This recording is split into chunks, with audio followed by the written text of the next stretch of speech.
You could leave life right now. Let that determine what you do and say and think.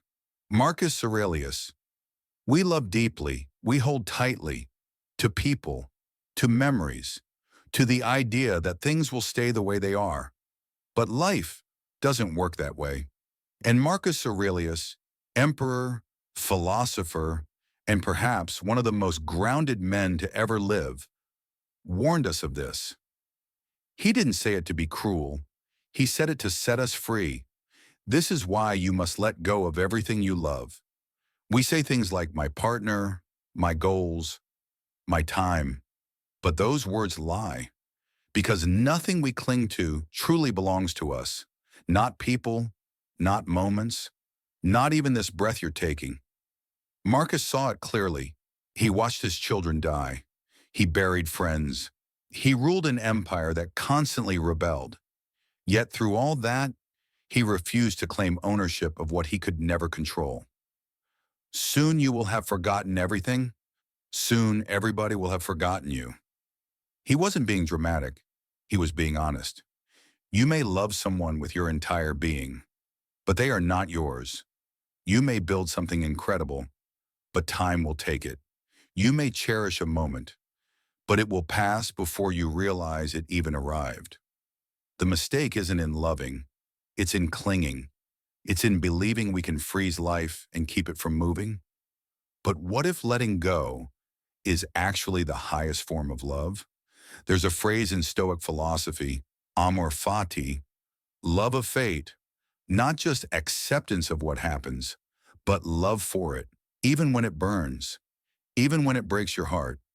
Receive without pride, let go without attachment. Marcus Aurelius. This is not indifference, this is power. The power to live fully in a world that is constantly disappearing. To let go of what you love does not mean to care less. It means to care more deeply, more presently, without trying to hold it in place. Like the wind, you can't keep it in your hands, but you can feel it against your skin, breathe it in, and know it was real. Marcus didn't tell us to stop loving. He told us to love in a way that death cannot ruin. Loss isn't a punishment, it's a mirror. It shows you what you've taken for granted. It reveals how deeply you've built your identity on things outside yourself. Marcus Aurelius was emperor of Rome, yet his meditations were filled with reflections on death, decay, and the fragility of life. Why? Because he knew that titles, power, love, beauty, all of it is borrowed. Everything you see will soon alter and cease to be. Think of how many are dead whose names we no longer even know. He lost his children multiple times, and yet he wrote not with bitterness, but with clarity. Pain is a teacher that strips away your illusions. It tells you, this world was never yours to keep.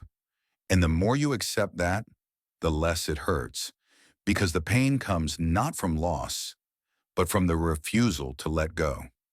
You've heard people say, if you love something, let it go. But Marcus Aurelius would say, if you love something, let go of the idea that it's yours in the first place. This is where true freedom lives. You're no longer driven by fear, fear of losing, fear of not being enough, fear of death. You act from virtue, not from control. Don't hanker after what's not given. Let it go. When you stop gripping life so tightly, your hands are free to do real work. When you stop obsessing over outcomes, you can focus on what you can control. Your character, your choices, your presence. Letting go doesn't mean giving up. It means showing up with everything you are, knowing that nothing is guaranteed, and loving anyway. Philosophy doesn't promise to secure outward things for us, because that isn't freedom. It offers to secure our minds. Epictetus. It's one thing to talk about letting go, to nod your head and say, yes, that makes sense. It's another thing entirely to live it, because real letting go doesn't happen in one big moment. It happens quietly, daily, in the small corners of your life where control likes to hide. So how do you begin?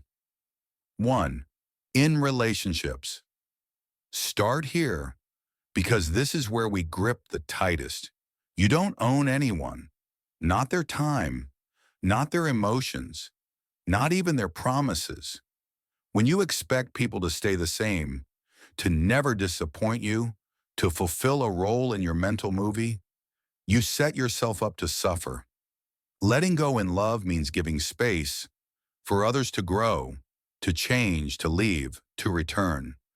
It means loving them for who they are, not for how they make you feel. It means not panicking when someone pulls away because you never tried to chain them to your need in the first place. 2. With goals. We live in a culture obsessed with achievement, with the chase, the numbers, the milestones.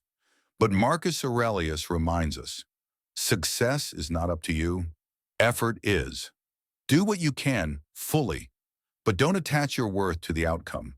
Detach from the applause, the validation, the end result, because the result may come or not, but the effort, the process, that is yours forever. And paradoxically, when you stop craving the outcome, you often do your best work. 3. With identity. You are not a fixed story. You are not the sum of your past mistakes, and you're not the version of yourself that others expect. Letting go of who you think you should be makes room for who you're becoming. The universe is change. Our life is what our thoughts make it. Marcus Aurelius. Don't resist your own evolution. Let the version of you from yesterday die so something wiser can take its place today. 4. With time. Let go of your obsession with perfect timing. There is no perfect time, only now. Stop trying to control the pace of your life. Stop waiting to feel ready. Stop mourning the years behind you or fearing the years ahead. Let go of your grip on the clock. And suddenly, time feels more like a gift than a threat. 5. With control itself, this is the hardest, because deep down, all clinging comes from fear. The fear that if you don't hold on, you'll fall. But Stoicism teaches you were never in control to begin with, and that's okay.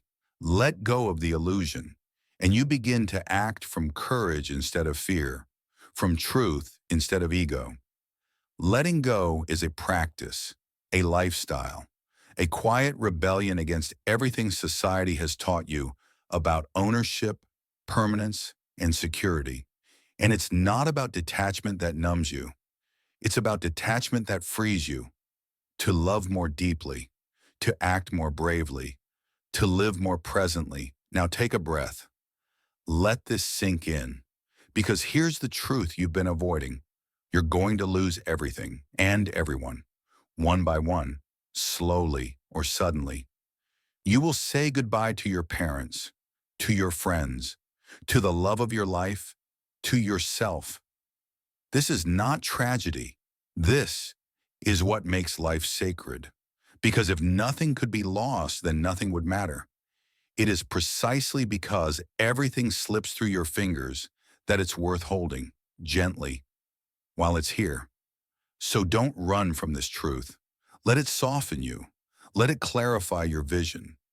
Let it burn away your petty grudges, your pride, your distractions. Let go so you can actually be here. Because if you're not careful, you'll spend your entire life clinging and miss the miracle happening in front of you. Don't act as if you'll live 10,000 years. Death hangs over you. While you live, while it is in your power, be good. Marcus Aurelius. So yes, let go of everything you love, not because it doesn't matter, but because it does.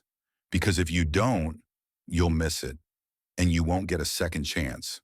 So say what you need to say. Forgive. Show up. Be fully awake in this moment before it becomes a memory. And when it's time to say goodbye, do so without bitterness, with peace, with gratitude, with presence. Thank you for listening. If this made you pause, if it made you think, if it made something inside you loosen its grip, then you've already begun the process of letting go. And maybe, just maybe, you're more alive because of it. You don't have to subscribe. You don't have to like. But if you felt something here, you're not alone. Not now. Not ever.